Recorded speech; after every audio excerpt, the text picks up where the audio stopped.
करते हैं। ओम नमः सिद्धे। मंगलमय मंगल करण वीतराग विज्ञान, नमो ताहि जाते भये अरहंतादि महान। करि मंगल करि हो महाग्रंथ करण को काज, जाते मिले समाज सब पावे निज पद राज। मोक्षमा प्रकाशक ग्रंथराज पर हमारी चर्चा चल रही है। पिछले कुछ दिनों से गैप हो गया था, इसमें अपन लगभग 10-15 दिन से चर्चा नहीं हो पाई। 7वां अधिकार चल रहा है और इसमें निर्जरा तत्व संबंधी भूल, माने निर्जरा तत्व के बारे में क्या अन्यथा मान्यता इसके दिमाग में चलती है, वो यहाँ पर टोडरमल जी समझा रहे हैं। वास्तव में देखा जाए तो हमको ऐसा लगता है कि ये तो कोई बिल्कुल ही जो ना समझ होगा उसकी बातें होंगी, लेकिन गहराई से देखते हैं तो ये अपने जैसे लोगों की ही बातें हैं। जो स्वाध्यायी है, जो निर्जरा आदि के बारे में पढ़ता है, जो ये सारी बातें पढ़ चुका है, सुन चुका है सैकड़ों बार, हमारे जैसे ही व्यक्ति की, बल्कि कहना चाहिए हमारी ही बात। तो अगर कहीं पर इस तरह की अभिप्राय में कोई भूल अपनी नजर आती है तो हमें उसे जल्द से जल्द सुधारना चाहिए। निर्जरा तत्व संबंधी भूल में भी जैसे अन्य भूलों में था कि बाहरी रूप पर दृष्टि रहती है तो वास्तव में वहां वो उसका अंतरंग स्वरूप क्या है वो नहीं पहचान पाता, और अंतरंग जो भूल बैठी रहती है उसको भी नहीं पहचान पाता, क्योंकि पूरी दृष्टि बाहर है। पूरी दृष्टि ही बाहरी क्रिया के ऊपर है, चाहे वो उसकी समझ लो शुभ की क्रिया, पुण्य की क्रिया हो, वो आश्रव तत्व संबंधी भूल हो, चाहे बंध तत्व संबंधी भूल हो, चाहे कैसी भी हो। संवर में भी देखा हमने, संवर के जो कारण थे वो समिति, गुप्ती, परिचय इत्यादि, वो सब भी बाहर बाहर ही देखता है। उनका असली स्वरूप क्या था वह भी टोडरमल जी ने बताया। निर्जरा में भी इसी तरह की बात चल रही है। निर्जरा असल में जो मुख्य बात चलती है निर्जरा के बारे में कि तप से निर्जरा होती है ना। और तप माने कि जो बाहर में हमने शरीर से जो तप कर लिया वही तप है, ये इसके दिमाग में बैठा रहता है। तो वहां पे बताया था शुरू से ही टोडरमल जी ने कहा, सबसे पहले तो बात उठाई थी कि बाहरी तप से जो निर्जरा बताई वो क्यों बताई, दूसरी बात बाहरी तप क्यों किए जाते हैं, तीसरी बात बाहरी तपों को देख देख करके ही इसने जो निर्जरा मान ली तो वो बैठेगी नहीं, है ना। अकाम निर्जरा आदि के संबंध में भी वो सब प्रकरण भी आया था। टोडरमल जी ने एक एक चीज का यहाँ खुलासा किया। इसमें आया था बाह्य तप किसके लिए थे ये भी हमने देखा, है ना। बाह्य तप वास्तव में शुद्धोपयोग की वृद्धि के लिए थे, है ना। 231 पेज पर भी आया था कि मुनिराज को या ज्ञानियों को वो जो प्रश्न था ना कि आहार आदि की इनके त्याग की इच्छा तो होती है ना, इच्छा तो होगी ही होगी, बिना इच्छा के कैसे क्या काम चलेगा, तप की इच्छा तो होगी। तो क्या जवाब दिया था टोडरमल जी ने कि उनको तप की इच्छा नहीं होती, माने बाहरी उस क्रिया की इच्छा नहीं होती, उन्हें तो एकमात्र वीतराग भाव की ही इच्छा है, वीतराग भाव और उस शुद्धता को बढ़ाने की ही इच्छा है। अगर वो उपवास आदि तप करके वीतराग भाव बढ़ता है तो उपवास आदि करके बढ़ाते हैं, और अगर आहार आदि करके बढ़ता है तो आहार आदि करके बढ़ाते हैं। तो इच्छा किसकी है उनको, तो बाहरी तप की इच्छा बिल्कुल भी नहीं है उनको, तो इच्छा एकमात्र शुद्धोपयोग की वृद्धि की है, वीतराग भाव की वृद्धि की है, एकमात्र उसकी इच्छा होती है। और वो भी इच्छा क्या है, वास्तव में इच्छा के अभाव की इच्छा है देखा जाए तो, क्योंकि इच्छा राग द्वेष रूप, और वीतरागता की इच्छा माने इच्छा के अभाव की इच्छा। तो ऐसी क्या इच्छा, उसको कोई इच्छा नाम नहीं दिया जाता, ये हमें समझना चाहिए। बहुत बढ़िया बढ़िया प्रकरण थे, क्योंकि बातें आई थी कि भाई ये जो तप आदि निर्जरा, बाह्य दुख सहना निर्जरा का कारण हो तो तिर्यंच भी भूख प्यास सहते हैं, फिर वो कहता है कि वो तो उनको तो सहना पड़ता है, हम बुद्धि पूर्वक सहते हैं, हम आगे होकर के सहते हैं तो विशेष लाभ होगा। फिर घूम फिर करके टोडरमल जी वहां पर लेकर के आए बात को, कहां पर कि भैया जो बाहरी क्रिया कर भी रहा है तो उसमें भी उन भावों के अनुसार फल होगा कि क्रिया के अनुसार फल होगा। अगर भावों के अनुसार फल मानो तो फिर तो वही बात आ गई ना, बाहरी क्रिया के ऊपर कुछ भी नहीं रहा, बाहरी क्रिया से निर्जरा का कोई लेना देना नहीं रहा, जो कुछ भी रहा अपने भावों के अनुसार ही रहा। फिर ऐसी ही बात आती है अनशन आदि को तप संज्ञा कैसे हुई, तो वहां पर भी जवाब दिया था कि भाई इनको बाह्य तप कहा है, और बाह्य तप का मतलब जो बाहर से नजर आए, और जिनके होने पर ये अपना अंतरंग तप साध सके, है ना, उस वो अंतरंग तप की तरफ आगे बढ़ सके, उसमें लीन हो सके, आत्मलीनता कर सके स्वयं की, तब जाकर के इनको तप संज्ञा दे दी जाती है। असली तप तो इच्छा के निरोध का नाम है, और इन तपों के माध्यम से वो इच्छाएं घटती हैं, तो इनको भी तप कह देते हैं। लेकिन अगर वो इच्छाएं तो न घटे और कोई बाहरी क्रिया करता रहे, तो उसका नाम तो कोई तप होने वाला नहीं है, ऐसा समझना चाहिए। यहाँ अकाम निर्जरा आदि के संबंध में भी बात आई थी। फिर उसके बाद एक संशोधन अपन ने देखा था, जैसे अन्न को प्राण कहा, उसी प्रकार वो आगे 2 पेज बाद अपने आएगा, इसलिए वो यहाँ पर नहीं आएगी पंक्ति। उपवास की परिभाषा जिनागम में सबसे बढ़िया परिभाषा कोई मिलती है तो वो यहाँ पर दी है टोडरमल जी ने। कषाय विषयाहारो त्यागो यत्र विधीयते उपवास विज्ञेय शेषम लंघनकम विदु। कषाय, विषय और आहार, इन तीनों का भली भांति त्याग हो तब जाकर के उपवास कहलाता है। अगर वो नहीं है तो फिर वो कोरा लंघन है। लंघन माने भूखा रहना, फिर वो कोरा लंघन है और कुछ भी नहीं। अगर वो कषाय का त्याग नहीं हुआ है, विषय का त्याग नहीं हुआ है, कोरा आहार का त्याग कर दिया, उतने मात्र से भी कोई उपवास नाम नहीं मिलेगा, ऐसा बताया था। बहुत बढ़िया प्रश्न अंतिम अपन ने देखा था जो पिछली चर्चा में, कि ऐसा है तो फिर हम उपवास आदि नहीं करेंगे, है ना। तो क्या जवाब दिया था टोडरमल जी ने कि भैया उपदेश तो ऊंचा चढ़ने के लिए दिया जाता है, तो ऐसे उपदेश को सुन करके और वो शुभ भाव भी छोड़ बैठेगा तो हम क्या करेंगे? हम क्या करेंगे माने हमारी जिम्मेदारी थोड़ी ना। ऊंचा चढ़ने को उपदेश दिया था, तो अब वो उपदेश सुन करके ऊंचा नहीं चढ़ पा रहा तो लो ये भी छोड़ बैठा, जहां है वो स्थान भी छोड़ बैठा, नीचे गिर करके तू मरेगा तो हम क्या करेंगे? तुझे जो मर्जी सो कर। अगर तू मान बढ़ाई आदि के कारण ये कर रहा था, है लोकेशना से कर रहा था उपवास आदि, तो कर चाहे मत कर, कोई सिद्धि नहीं है, ऐसा लिख दिया था ना साफ साफ। क्या लिखा था? मानाधिक से उपवास आदि करता है तो कर या मत कर, कुछ सिद्धि नहीं है। और अगर धर्म बुद्धि से करता है, आहार आदि का अनुराग छोड़ता है, तो जितना राग छूटा उतना ही भला है। कितनी बढ़िया पंक्तियां दी है। मेरे ख्याल से यहीं तक हुआ था शायद आखिरी बार अपना, इसके आगे नहीं हुआ था। लेकिन आखिरी पंक्ति जो देखो आप, परंतु इसी को तप जानकर इससे निर्जरा मानकर संतुष्ट मत हो। तुझे करना है तो कर, नहीं करना है मत कर, लेकिन इससे तू निर्जरा मान करके संतुष्ट मत हो जा। ये निर्जरा तत्व संबंधी भूल मत पाल ले कि मैंने बहुत निर्जरा कर ली कर्मों की। क्यों? कि मैंने बहुत बहुत तप किया है, मैंने बहुत तप का साधन किया है, बाहर से बहुत तप किया है तो मैंने बहुत निर्जरा कर ली। भ्रम में है। निर्जरा तो होती है जब इच्छा का निरोध हो तब। आया समझ में? इच्छा निरोधस तप और तपसा निर्जरा च, 2 सूत्र अपने को खास ध्यान में रखने का। अब इच्छा का निरोध हुआ नहीं और कोई बाहरी क्रिया करके सोचे कि मैंने निर्जरा कर ली बहुत ज्यादा, तो ऐसा होने वाला नहीं, ऐसा होता नहीं। देखिए यहां तक हो गया था अपना। अब आगे बात चल रही है। अभी तक देखो बाह्य तपों की बात थी, है ना। टोडरमल जी की शैली रही है, हर चीज को पूरा विस्तार से वो बताते हैं। जैसे संवर में भी उसके सारे कारण दिखाए थे, आश्रव के कारणों संबंधी भूल भी दिखाई थी। ऐसे ही यहाँ पे अब निर्जरा में तप की बात आई, तो तप में बहिरंग तप के बारे में चर्चा कर ली। अब अंतरंग तप की बात आ रही है। देखो बहुरी, यह है आपको पेज नंबर 232 पर प्रकाशित प्रतियों में दूसरा पैराग्राफ, और किसी के पास हस्तलिखित हो तो 292 में, 292 पर चौथी पंक्ति। बहुरी अंतरंग तपनी विषय प्रायश्चित, विनय, वैयावृत्य, स्वाध्याय, एक सेकंड, स्वाध्याय, त्याग, ध्यान रूप जो क्रिया, ता विषय बाह्य प्रवर्तन, सो तो बाह्य तपवत ही जानना। जैसे अनशन आदि बाह्य क्रिया है, तैसे ये भी बाह्य क्रिया है। ताते हैं प्रायश्चित आदि बाह्य साधन अंतरंग तप नहीं है। ऐसा बाह्य प्रवर्तन न होते हैं जो अंतरंग परिणामनी की शुद्धता होई, ताका नाम अंतरंग तप जानना। हो गया ना पैराग्राफ?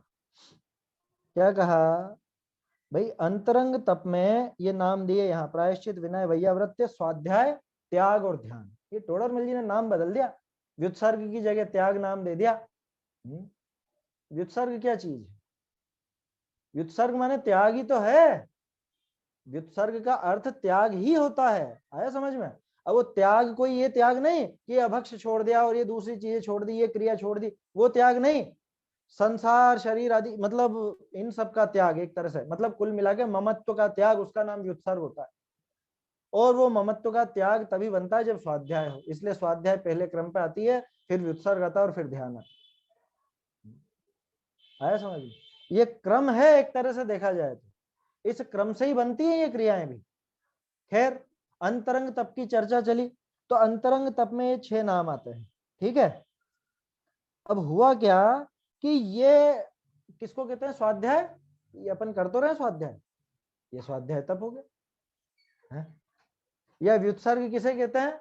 वो कायोत्सर्ग करते हैं ना, ऐसे खड़े होकर के और दोनों हाथ बिल्कुल ढीले छोड़ दिए, अथवा बैठे हैं तो बैठ करके एकदम शरीर को निश्चेष्ट कर लिया, वो कायोत्सर्ग हो गया। ध्यान कैसे है कि वो जैसे सेठ जी ने किया था। सेठ जी कौन से है ना, सबको ध्यान है ना, मेंढक बन गए जो। सेठ जी नाम लेते ही वो कहानी याद आ जाती है सबको। चलिए कोई बात नहीं।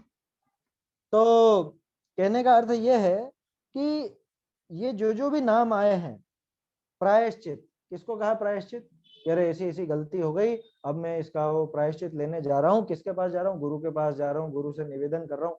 विनय कैसे करनी? कि विनय अपने जो बड़े हैं उनको ढोक देना, उनको नमस्कार आदि करना, जो अपने पूज्य पुरुष है उनका यथा योग्य सम्मान करना, उसका नाम विनय है। वैयावृत्य कैसे करना? या हाथ पैर दबाना, या और जो भी चीजें हैं वो करना। बोलो इनमें अंतरंग तप जैसी बात कहाँ आई? ये तो सारी बाहरी क्रिया है। गुरु के पास जाकर प्रायश्चित लेना, गुरु की विनय करना, उनकी वैयावृत्त करना, पुस्तक खोल करके, ग्रंथ खोल करके अध्ययन करना, बांचना, सुनना, सुनाना है। युत्सर्ग में वो कायोत्सर्ग बिल्कुल ऐसे निश्चेष्ट होकर के खड़े हो जाना, अथवा पद्मासन से बैठ जाना, ध्यान में वैसे बैठ जाना, ये सब तो बाहरी क्रिया है ना। ये अंतरंग तप कैसे होगा? टोडरमल जी इशारा दे रहे हैं अपने को कि समझिए इस चीज को, ये अंतरंग तप नहीं है। ये सारे जो बाह्य क्रिया हैं, ये तो जैसे वो थे उपवास आदि, वैसा ही जानना। कैसा? कि इनका जो बाह्य रूप है ना, बाह्य रूप माने जो शरीर से नजर आता है इन 6 अंतरंग तपों का, वो तो जैसे बहिरंग तप है वैसे के वैसे ही इनको भी समझना, उसमें कोई विशेष बात नहीं आएगी। जैसे अनशन आदि बाह्य क्रिया है, तैसे ये भी बाह्य क्रिया। ताते प्रायश्चित आदि बाह्य साधन अंतरंग तप नहीं। क्या कह रहे हैं? प्रायश्चित आदि अंतरंग तप नहीं है, ऐसा नहीं कहा। प्रायश्चित आदि बाह्य साधन अंतरंग तप नहीं है ना। पंक्ति को समझने की कोशिश कीजिए। प्रायश्चित आदि अंतरंग तप नहीं है ऐसा लिखा क्या? ऐसा नहीं लिखा। प्रायश्चित आदि तो अंतरंग तप ही है, लेकिन प्रायश्चित आदि का जो बाह्य साधन है, और हमारी दृष्टि उस बाह्य साधन पे ही रहती है। बोलो नहीं रहती? अपन वो क्रिया करके ही तो सोचते हैं कि हाँ हो गई प्रायश्चित, हो गई विनय, हो गई वैयावृत्त, हो गई स्वाध्याय, हो गई व्युत्सर्ग, हो गया ध्यान। तो बाहरी क्रिया से तो तोल रहे हैं अपन सारा का सारा।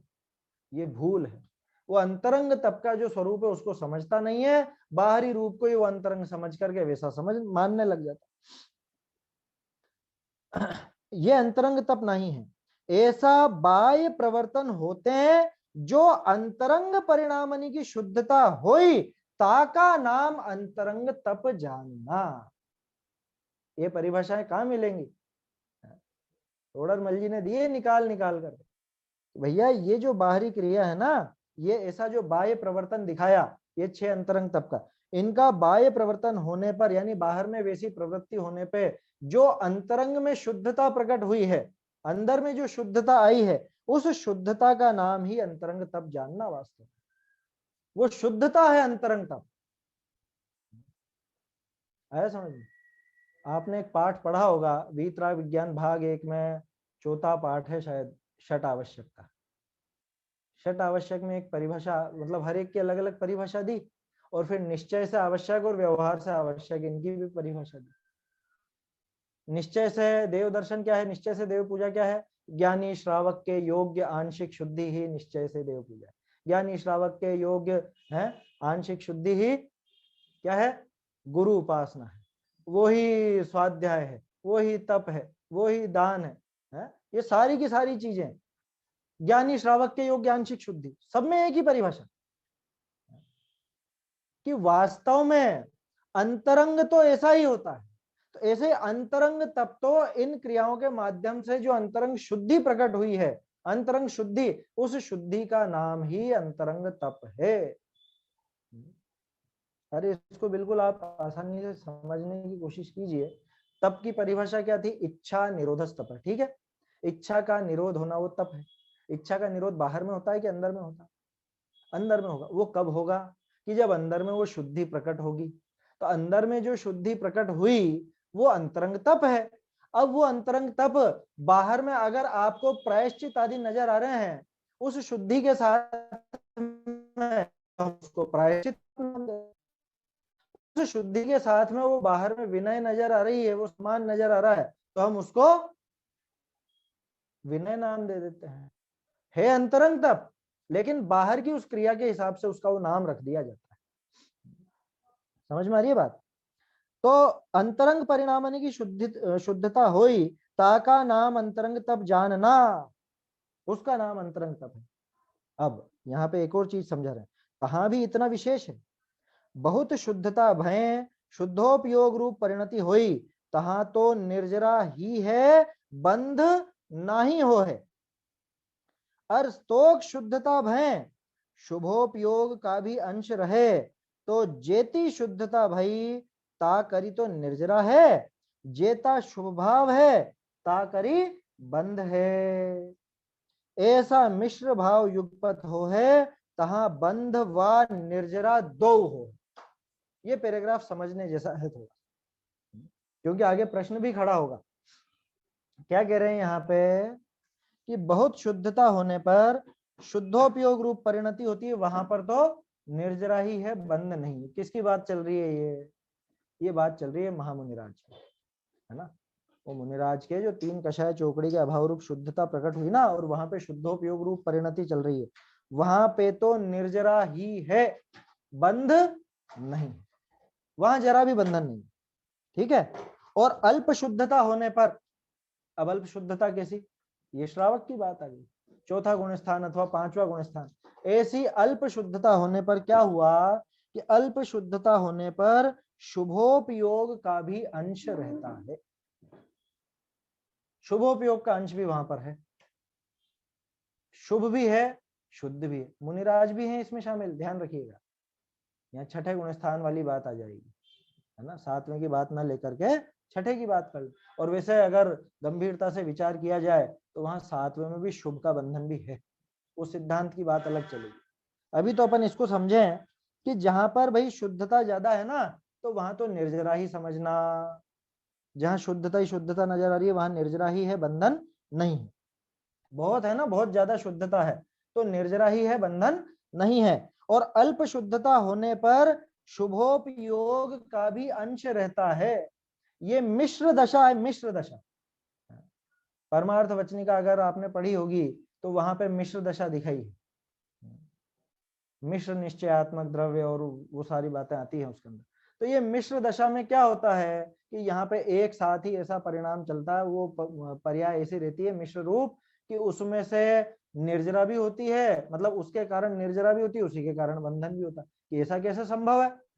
ऐसा ऐसे संभव है कि 3 कषाय चौकड़ी का जो अभाव है वो तो है शुद्धता, और 1 कषाय चौकड़ी का जो सद्भाव है उतनी है अशुद्धता। अब यहाँ अशुद्धता नाम ना देकर के शुभ नाम दे दिया, ठीक है। फिर से देखिए, बहुत शुद्धता होने पर शुद्धोपयोग रूप परिणति होती है, वहां तो निर्जरा ही है, बंध नहीं होता, वहां पे रंच मात्र भी बंधन नहीं है।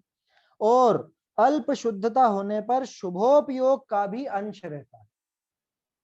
जब वो मुनिराज का ध्यान टूटता है, छठे गुणस्थान में आते हैं, अथवा वो 5वें गुणस्थान वाला श्रावक है, अथवा चौथे गुणस्थान वाला श्रावक है, ये मिश्र दशाएं हैं, इनमें शुद्धता भी है और वो शुभ भाव भी है, ठीक है। शुभोपयोग का भी अंश रहता है।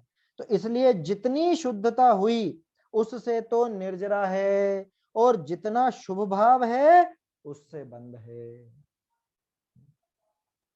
बहुत से लोग वो बनाते हैं ना, समझ लीजिए खिचड़ी या कुछ भी ऐसा बनाया, अब उसमें मिर्ची भी डाली और शक्कर भी डाली, होता है ना, बहुत से लोग तरह तरह की चीजें सब मिला मिला करके खाते हैं। तो बोलो जितनी मिर्ची है उससे क्या लगेगा, उससे तो मिर्ची लगेगी, उससे तीखापन ही लगेगा। और जितनी शक्कर है उससे मिठास लगेगी। अगर शक्कर ज्यादा होगी तो वो जो भी बनाया है आपने, जो भी वो रेसिपी तैयार की है, डिश तैयार की है, उसमें मिठास ज्यादा होगी। अगर शक्कर ज्यादा है तो, मिर्ची कम है तो मिर्ची कम लगेगी, मिर्ची ज्यादा है तो मिर्ची ज्यादा लगेगी, शक्कर कम है तो मिठास कम हो जाएगी। वो की वही गणित यहाँ पर है। कि ऐसा उदाहरण क्यों लिया, क्योंकि वो मिश्र है ना, मिश्र, खट्टा मीठा बनाया ना, वो खट्टा मीठा चरपरा सब मिला करके, तो मिक्स है वो है? अब जो भी आप समझ लो, कुछ भी कोई भी बनाता हो इस तरह का, कई चीजों में इस तरह के प्रयोग किए जाते हैं। मिर्ची की चीज में वो शक्कर भी डाल दी जाती है। अरे गुजराती दाल समझ लो, क्या गुजराती दाल में आपको मीठा भी उसी के अंदर मिल जाएगा, चरखा भी उसी में मिल जाएगा। ठीक है, अब जो जिसकी जितनी मात्रा है वैसा समझ ले। मिर्ची ज्यादा है तो तीखापन ज्यादा होगा, शक्कर ज्यादा है तो मीठापन ज्यादा होगा, इतनी सी बात है। बस ऐसे ही मिश्र दशा है। ये पर्याय ऐसी नहीं है कि अरे शुभ भाव तो थोड़े अलग होंगे और शुद्ध भाव अलग समय पर होंगे, ऐसा नहीं, एक ही पर्याय की बात है। उस एक ही पर्याय में वीतरागता के अंश भी हैं, उस एक ही पर्याय में राग का अंश भी है। जितना वीतरागता का अंश है उतना तो निर्जरा समझना, और जितना वहां शुभ राग है उससे बंधन समझना, इतनी सी बात है। अरे और नहीं आए समझ में तो दूसरा उदाहरण ले सकते हैं। गिलास, पानी का गिलास भरा आपने, अब वो आधा जो भरा हुआ है गिलास, बोलो आधा भरा है या और कुछ बात भी है, कि आधा भरा भी और आधा खाली भी है। जितने जितना वो खाली है उतने तो वो हवा, ये यूं समझ लीजिए जितनी उसमें हवा है उतना तो खाली है, और जितना पानी है उतना भरा हुआ है। कुछ भी समझ सकते हैं, मिश्र दशा होती है इस तरह की। बहुत से लोग ऐसा समझते हैं कि जो शुद्ध पर्याय तो अलग चलती है और शुभ पर्याय अलग चलती है, ऐसा नहीं है। ये मिश्र पर्याय चलती है। इस मिश्र पर्याय में वीतरागता का अंश भी है और राग का अंश भी होता है ऐसा। अरे सीधा सा है, इसको बिल्कुल आप प्रैक्टिकली समझिए। कषाय कौन से गुण का कार्य है, कषाय चारित्र गुण का कार्य है ना, चारित्र गुण की विकारी पर्याय है ना कषाय। और आत्मलीनता कौन से गुण का कार्य है, कि वो भी चारित्र का काम है। चलिए अपन ने कषाय का नाम लिया ना, कषाय का नाम बदलते थे राग द्वेष। राग द्वेष कौन से गुण का कार्य है, कि चारित्र का। और राग द्वेष का माने वो कषाय का जितना अभाव हो, वो वीतरागता वो कोई अलग पर्याय में आएगी कि इसी पर्याय में आएगी, इसी पर्याय में। आया समझ में। अपन मिथ्या दृष्टि की बात नहीं कर रहे हैं, अपन बात कर रहे हैं सम्यक दृष्टि साधक जीव की। क्योंकि मिथ्या दृष्टि के आपको वो वीतरागता का अंश नजर नहीं आएगा, साधक जीव के नजर आएगा। 4 चौकड़ी कषाय है, ठीक है, यूं समझ लीजिए 25 कषाय, 16 और 9, 9 कषाय, ठीक है। इनमें से अनंतानुबंधी की कषाय चली गई, माने उतना राग द्वेष गया ना, उतनी अशुद्धता गई ना। उतनी अशुद्धता गई का अर्थ क्या, कि उतनी शुद्धता आई है। कहाँ आई है, अलग पर्याय में आई है क्या है। वो 21 कषाय तो अलग पर्याय में चल रही हैं, और 4 कषाय चौकड़ी का जो अभाव हुआ है वो अलग पर्याय में, ऐसा है क्या, कि नहीं, एक ही पर्याय है।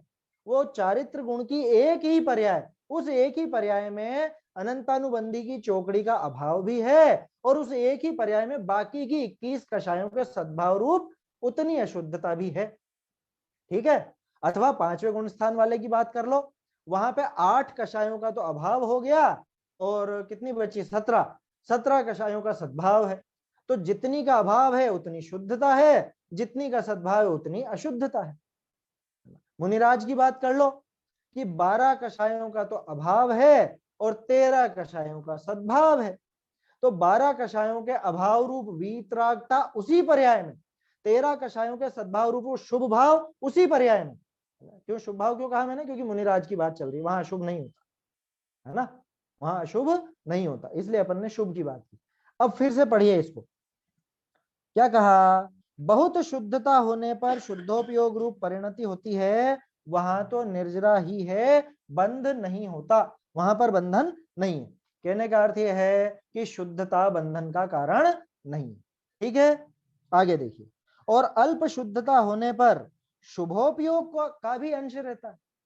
जब शुद्धता थोड़ी कम हो तो वहां शुभोपयोग का भी अंश रहता है। इसलिए जितनी शुद्धता हुई उससे तो निर्जरा, जितनी शक्कर डली उतनी मिठास, तो जितनी शुद्धता हुई उससे तो निर्जरा, और जितना शुभ भाव है उससे बंध है। ऐसा मिश्र भाव युगपत होता है, वहां बंध और निर्जरा दोनों होते हैं। आया समझ में? ये एक ही पर्याय से दोनों कार्य होते हैं। देखो ध्यान देना मेरी बात पर, एक ही पर्याय से दोनों काम हो रहे हैं, लेकिन वो दो काम के कारण एक नहीं है। क्या मतलब, मेरी बात समझ में आई? एक ही पर्याय दो कार्यों की कारण है, माने उससे दो काम हो रहे हैं, लेकिन दोनों कार्यों का कारण एक ही नहीं है। वो जो बंधन का कारण है वो तो शुभ भाव है, और वो जो समझ लीजिए कि निर्जरा का कारण है वो शुद्ध भाव है। अब वो दोनों भाव उस एक ही पर्याय में मौजूद है, उतनी शुद्धता और उतना शुभ भाव, तो उसी पर्याय में, एक ही पर्याय दोनों कार्यों की कारण, लेकिन उस पर्याय में जो वीतरागता का अंश है वो तो है शुद्धता का कारण, और उसी पर्याय में जो शुभ भाव का अंश है वो है बंध का कारण, शुभ भाव शुभ बंध का कारण। ऐसा यहां पर समझना चाहिए। ठीक है, अब देखिए बहुत बढ़िया प्रश्न है। यहां को कहे, क्या कहे, क्या चले गया, यहाँ को कहे शुभ भावनिते पाप की निर्जरा हो है, पुण्य का बंध हो है, शुद्ध भावनिते दोनों की निर्जरा हो है, ऐसा क्यों ना कहो। देखो बहुत से स्वाध्यायी यही समझते हैं, क्या समझते, अरे बल्कि जब अपन ये चीज नहीं पढ़े तो उसके पहले तक यही दिमाग में रहता है कि शुद्ध भाव से तो निर्जरा ही होती है, शुद्ध भाव तो निर्जरा का ही कारण है। अभी जो ऊपर पंक्तियां पढ़ी अपन ने उसमें भी तो यही अर्थ निकला कि शुद्ध भाव से निर्जरा और शुभ भाव से बंधन है, यही अर्थ निकला ना अभी के पैराग्राफ में भी। अब प्रश्न क्या कर रहा है वो, कि भाई शुभ भावों से पाप की निर्जरा होती है और पुण्य का बंध होता है। ठीक है, किससे? शुभ भाव से, पुण्य भाव से। पुण्य भाव से क्या होगा कि पाप की तो निर्जरा होगी, सामान्य कथन है ना, अभी यूं मत लेना कि निर्जरा तो शुद्ध भावों से ही होती है ऐसा वैसा। शुभ भाव से पाप की निर्जरा और पुण्य का बंध, माने बंधन भी हो रहा है निर्जरा भी हो रही है। और वो शुद्ध भाव से, कि शुद्ध भाव से दोनों की निर्जरा, ऐसा होना चाहिए ना, ऐसा क्यों नहीं कहते आप? ये वो प्रश्न कर रहा है, माने अपने को यहाँ अपने कान खड़े हो जाने चाहिए कि अरे ये तो मैं ही सोचता हूँ कि शुद्ध भाव जो है वो किसका कारण है, बताइए। ये शुद्ध भाव निर्जरा का कारण है साहब। किसी से भी पूछो, कोई भी स्वाध्यायी से यही कहेगा, शुद्ध भाव तो निर्जरा का कारण है।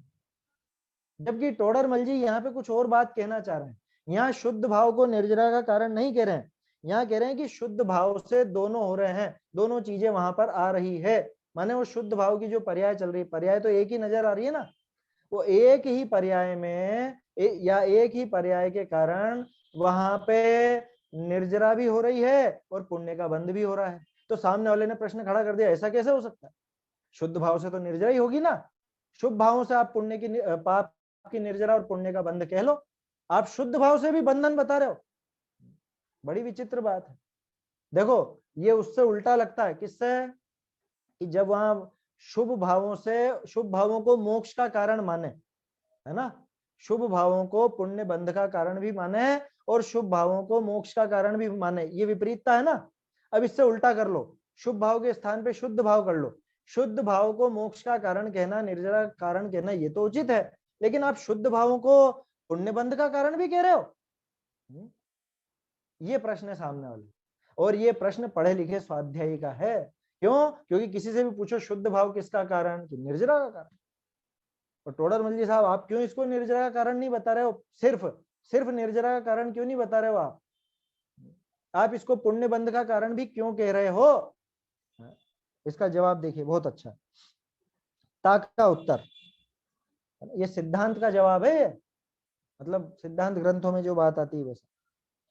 मोक्ष मार्ग विषय स्थिति का तो घटना सर्व ही प्रकृति ने का हुई, तहा पुण्य पाप का विशेष है ही नहीं।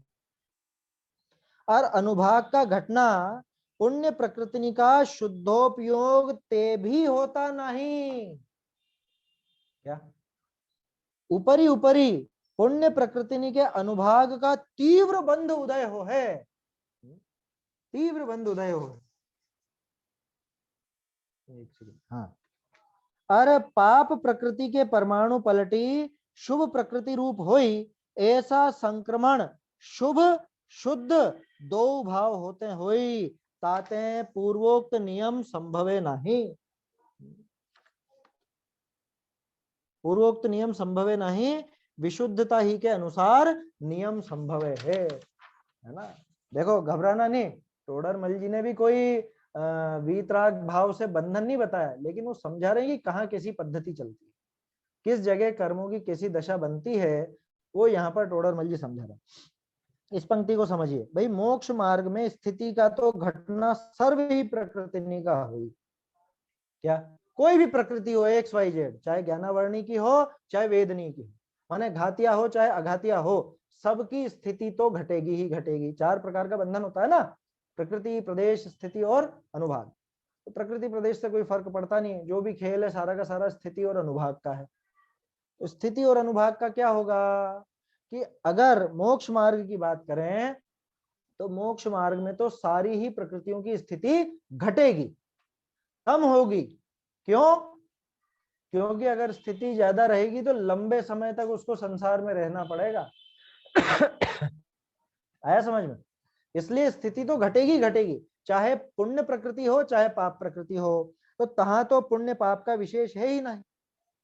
लेकिन अब अगर आप अनुभाग की बात करते हो, अनुभाग बंध की बात करो, तो अनुभाग तो पुण्य प्रकृतियों का शुद्धोपयोग से भी नहीं घटता। क्या शुद्धोपयोग से भी पुण्य का अनुभाग नहीं घटेगा, बल्कि बढ़ता जाएगा। ऊपर ऊपर ऊपर ऊपर लिखा ना, ऊपरी ऊपरी पुण्य प्रकृति के अनुभाग का तीव्र बंध उदय हो है। क्या मतलब कि जैसे जैसे गुणस्थान आगे बढ़ते जाते हैं, 7वां 8वां 9वां 10वां इत्यादि, तो वहां आगे आगे देखोगे तो स्थिति तो भले कम होती जाएगी, लंबे समय के लिए कर्म नहीं बंधेंगे, भले पुण्य प्रकृति बन रही है, लंबे समय की नहीं बंधेगी, ये तो पक्की बात। लेकिन अनुभाग कैसा होगा? अनुभाग तीव्र तीव्र तीव्र। किसका? पुण्य का, पाप का नहीं। ध्यान रखिएगा, पाप प्रकृतियों के अनुभाग की तो उल्टा चलेगा। पाप प्रकृतियों का अनुभाग तो घटता ही जाएगा, निरंतर घटता जाएगा, और पुण्य प्रकृतियों का अनुभाग लगातार बढ़ता जाएगा। कहां तक बढ़ता जाएगा कि अरे शुद्धोपयोग में भी बढ़ेगा, शुद्धोपयोग में भी वो अनुभाग बंद रुकता नहीं। आया समझ में? अनुभाग का घटना तो पुण्य प्रकृति का, यानी पुण्य प्रकृतियों का अनुभाग का घटना शुद्धोपयोग ते भी होता नहीं। चाहे शुद्धोपयोग आ जाए तो भी उसका वो अनुभाग घटता नहीं। अरे मुनिराज के अपने से ज्यादा पुण्य बंधेगा कि कम बंधेगा, ये सोचो तो सही। समझ में आ रही है बात? और मुनिराज शुद्धोपयोग वाले, वीतराग परिणाम वाले, उनके हमसे ज्यादा अनुभाग बन रहा है। हाँ, अनुभाग किसका? पुण्य का, पाप का नहीं। और स्थिति हमसे कम रहेगी, स्थिति तो हमसे कम रहेगी, लेकिन अनुभाग हमसे अधिक ही होगा। क्या लिखा? तीव्र बंध उदय, बंध भी तीव्र होगा और उदय भी तीव्र ही होकर के आएगा।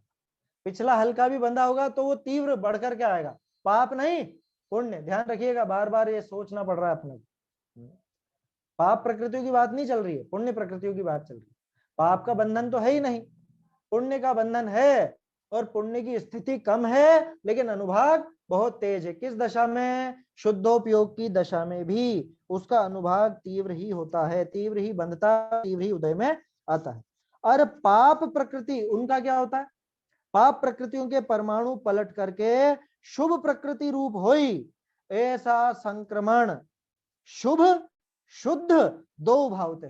लो क्या कह दिया कि शुभ भाव वाला जीव हो उसके भी ये काम होता है, पाप प्रकृतियां पलट करके पुण्य रूप हो जाएंगी या उनका अपकर्षण हो जाएगा, और शुद्ध भाव वाला उसके भी हो जाएगी, है ना। ताते पूर्वोक्त नियम संभवे नहीं। कौन सा नियम? कौन सा नियम? ये जो कहना चाह रहा था कि भाई आप ऐसा कहो कि शुभ भावों से पाप की निर्जरा होती है और पुण्य का बंध होता है, और शुद्ध भावों से दोनों की निर्जरा होती है। यहाँ कह रहे हैं शुद्ध भावों से दोनों की निर्जरा बता दोगे तो हाथों हाथ ही मुक्त हो जाएंगे ना। शुद्ध भावों से क्या होता है कि पाप की तो निर्जरा होगी, वो पक्की बात, पाप का संक्रमण होगा ये भी पक्की बात, लेकिन पुण्य पूरी तरह से ऐसा निर्जरित नहीं होता। पुण्य की स्थिति तो घट जाएगी लेकिन अनुभाग बढ़ करके ही आएगा, बंधेगा भी बढ़कर और उदय भी बढ़कर ही आएगा। इसलिए कि तुम जो ये नियम बनाना चाह रहे हो, शुद्ध भाव से दोनों की निर्जरा बता दो साहब और शुभ भाव से पाप की बता दो, पुण्य का बंधन बता दो, कि ऐसा नहीं चलेगा। विशुद्धता ही के अनुसार नियम संभव है। क्या मतलब? कैसी विशुद्धता के अनुसार? कि जितनी वीतरागता उतनी निर्जरा, जितना वहां शुभ भाव उसी पर्याय में, उसे एक ही पर्याय में, क्या जितनी विशुद्धता है उतनी तो निर्जरा समझ लेना, और जितनी वहां पे वो शुभ भाव है उतना वहां पे पुण्य का बंधन उस अनुपात में समझ लेना। स्थिति घट करके अनुभाग बढ़ करके, ऐसा यहां समझना चाहिए। देखो बहुत बढ़िया उदाहरण है ये, और ये समझने लायक है अपने को ये उदाहरण। चतुर्थ गुणस्थान वाला शास्त्राभ्यास आत्मचिंतवन आदि कार्य करे, तहां भी निर्जरा नहीं, बंद भी घना हुई। और पंचम गुण स्थान वाला विषय सेवन आदि कार्य करे, तहां भी वाके गुण श्रेणी निर्जरा हुआ करे, बंद भी थोड़ा होई। ये बंद के बाद भी लगेगा यहाँ, हाँ ठीक है, इसमें तो है, शायद वो सोनगढ़ वाली प्रति में नहीं है ना, सोनगढ़ वाली प्रति में वहां पे सुधार लीजिएगा, 232 पेज है ना ये। हाँ अच्छा, ये पंक्ति छूट गई है पूरी की पूरी यहाँ पे, सोनगढ़ वाली प्रति में 2-3 पंक्तियां छूट गई हैं ये पंचम गुण स्थान वाला से। तो किसी के पास अगर वो नहीं हो तो स्मारक वाली प्रति से वो पंक्तियां उतार ले, नहीं तो मैं जो बोल रहा हूँ उसको सुन ले ध्यान से। स्मारक की प्रति में सही है, सोनगढ़ वाली में 2-3 पंक्तियां छूट गई। फिर से पढ़ता हूं, देखो चतुर्थ गुण स्थान वाला शास्त्राभ्यास आत्मचिंतवन आदि कार्य करे, तहां भी निर्जरा नहीं, बंद भी घना हो। और पंचम गुण स्थान वाला विषय सेवन आदि कार्य करे, तहां भी वाके गुण श्रेणी निर्जरा करे, और बंद भी थोड़ा हुई। अब आगे बढ़ो, बहुरी पंचम गुण स्थान वाला उपवास आदि व प्रायश्चित आदि तप करे, तिस काल विषय भी वाके निर्जरा थोड़ी। और छठा गुण स्थान वाला आहार विहार आदि क्रिया करे, तिस काल विषय भी वाके निर्जरा घनी, उसते भी बंद थोड़ा हुई। ताते बाह्य प्रवृत्ति के अनुसार निर्जरा नहीं है, अंतरंग कषाय शक्ति घटे, विशुद्धता भय निर्जरा हो है। सो इसका प्रकट स्वरूप आगे निरूपण करेंगे, तहां जान। ये मेरे ख्याल से आगे की पंक्तियां भी पढ़ने में आ गई मेरे, कोई बात नहीं। कितना सीधा सा उदाहरण है। चौथे गुण स्थान वाला क्या कर रहा है? युद्ध में लड़ रहा है, कह रहे नहीं तत्व विचार कर रहा है, वो बैठ के वो आत्मा का चिंतन आदि कर रहा है। चौथे गुण स्थान में वो आत्म चिंतन आदि कर रहा है और उसके निर्जरा नहीं, उसके बिल्कुल भी निर्जरा नहीं है क्या? अरे यहाँ अनुपात की बात चल रही है, यहाँ पांचवें गुण स्थान से जो दिखाया ना, तो यहाँ समझना कि इनसे ही निर्जरा दिखाएंगे। यहाँ ऐसा समझना कि जैसे चौथे गुण स्थान वाले को सम्यक चारित्र वास्तव में प्रकट भले हुआ है, लेकिन फिर भी हम उसको सम्यक चारित्र नाम देते हैं क्या? कि हम उसको नाम नहीं देते। वो नाम तो तीन कषाय चौकड़ी के अभाव होने पर ही मिलता है। प्रकट भले हुआ है, वास्तविकता में है, खुद स्वयं टोडरमल जी ने लिखा है, वास्तव में है, लेकिन उसको नाम नहीं दिया जाएगा। ठीक वो बात समझना। यहाँ निर्जरा नहीं कह रहे हैं तो इसका अर्थ यूं मत समझ लेना कि निर्जरा बिल्कुल ही नहीं। तो क्या मिथ्या दृष्टि के समान है क्या वो? भाई जब अनंतानुबंधी की कषाय गई है तो उस संबंधी निर्जरा तो होगी ही होगी। बात समझ में आ रही है? अनंतानुबंधी चौकड़ी का अभाव हुआ है तो तत्संबंधी कर्मों की निर्जरा तो होगी ही होगी। जब जब ये आत्मलीन होगा तब तब इसके निर्जरा भी उस हिसाब से होगी। लेकिन तुलना किससे कर रहे हैं हम? तुलना कर रहे हैं पांचवें छठे सातवें आदि गुण स्थानों से। तो उनके मुकाबले तो यही कहा जाएगा कि वहां निर्जरा नहीं है बिल्कुल भी। किसके? कि जो शास्त्राभ्यास कर रहा है या आत्मचिंतन आदि कर रहा है। बाहरी क्रिया शास्त्राभ्यास की ले लो, अंतरंग क्रिया आत्मचिंतन वो बैठ करके शांति से विचार कर रहा है, तो भी उसके वो निर्जरा नहीं। और निर्जरा नहीं है कोई बात नहीं, बंद भी घना हो है। लो निर्जरा तो नहीं है जो नहीं है, और बंधन भी बहुत है। और पांचवें गुण स्थान वाला उसी समय विषय सेवन आदि कार्य करे, तहां भी वाके गुण श्रेणी निर्जरा हुआ करे। गुण श्रेणी निर्जरा गुणाकार में आया समझ में, गुणाकार में होती है, सम्यक दृष्टि से असंख्यात गुणी निर्जरा होती है पांचवें गुण स्थान में, आया समझ में, उसके गुण श्रेणी निर्जरा। और पांचवें गुण स्थान वाला ये विषय सेवन आदि कार्य करे, तहां भी वाके गुण श्रेणी निर्जरा हुआ करे, और बंध भी थोड़ा, बंध भी थोड़ा हो। किसके मुकाबले? चौथे गुण स्थान के मुकाबले।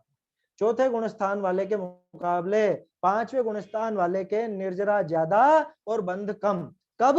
कि जब ये विषय सेवन में लग रहा है तब भी। बोलो बाहरी क्रिया क्या नजर आ रही है?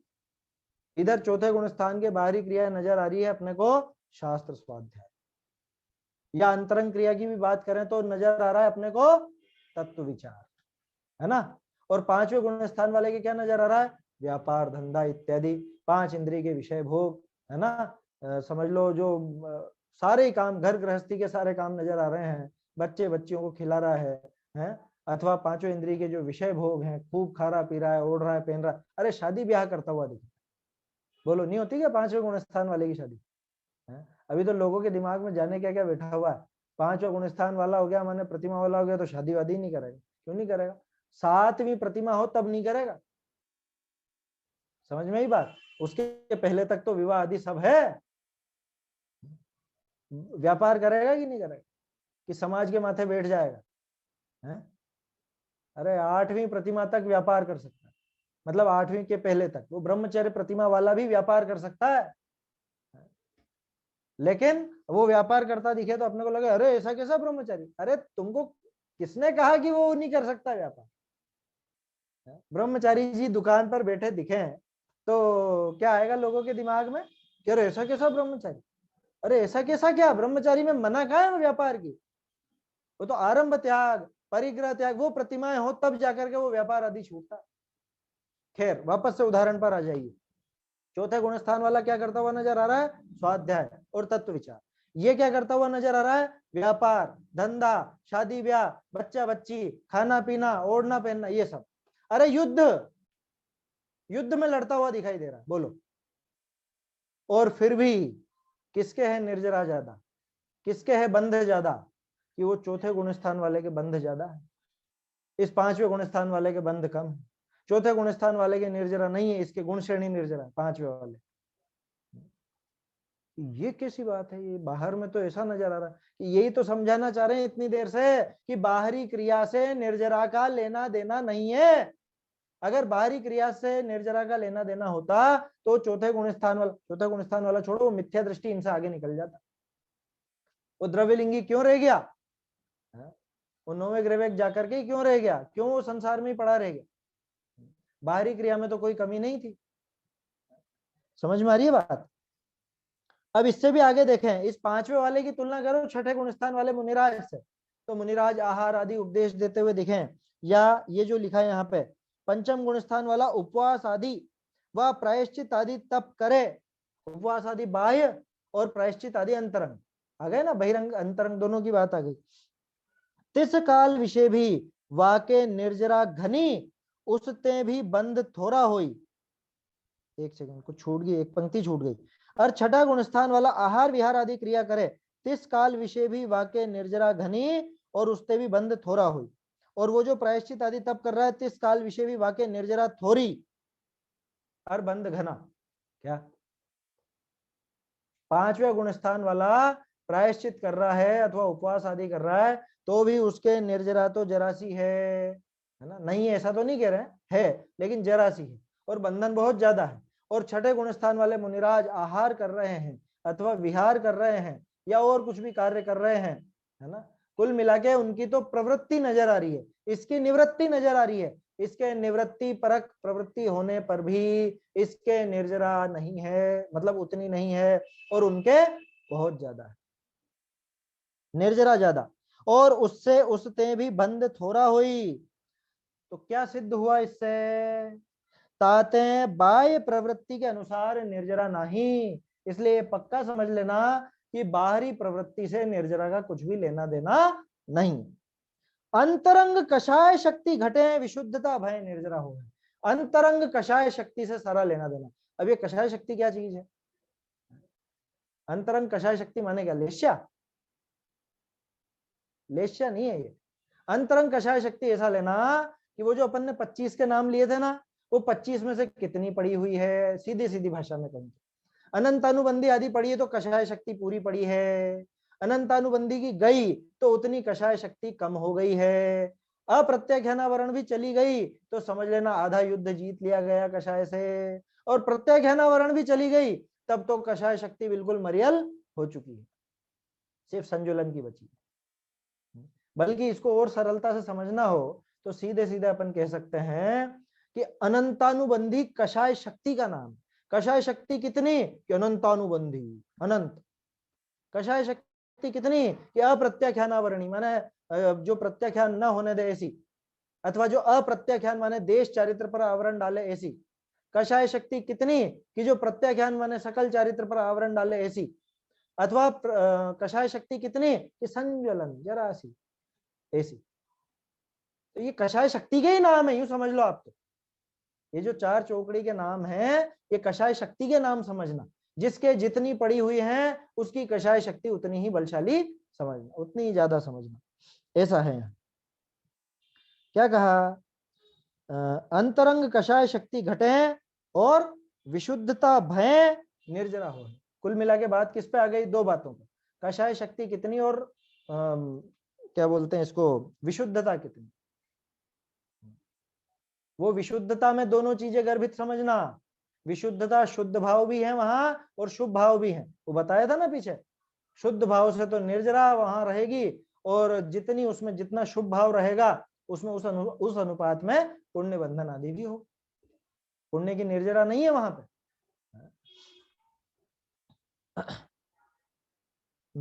विशुद्धता भय निर्जरा हो, सो इसका प्रगट स्वरूप आगे निरूपण करेंगे। ये भी देखो एक बिंदु है। क्या ये विषय भी आगे कहीं पर लिखते टोडरमल जी, लेकिन ये प्रकरण ही नहीं आ पाया। इसके बाद में इससे ज्यादा प्रकरण इस विषय में नहीं आया है ना। तो आगे कहेंगे, वो आगे आ नहीं पाया, छूट गया, अधूरा रह गया। ऐसे देखिए समय तो हो गया है, अब तो अगला पैराग्राफ चलेगा है ना। चलिए अब ये आगे का थोड़ा सा और विषय बच रहा है, इसको अपन फिर कल ही देखेंगे, क्योंकि जल्दबाजी में क्यों अपन उसे पढ़े। तो इस तरह से यहाँ पे ये पूरा का पूरा प्रकरण एक तरह से हो गया। अब तो एक सारांश जैसा दे देंगे टोडरमल जी, निर्जरा का जो यहाँ पे बताएंगे ये सारांश जैसा आ जाएगा, और उसके बाद मोक्ष तत्व का अन्यथा रूप आएगा, उसकी चर्चा फिर अपन कल करेंगे। निज निधि निज में बताई यह अनंत उपकार है, इसके लिए जिन वाणी माँ को वंदना शत बार है, वंदना शत बार है।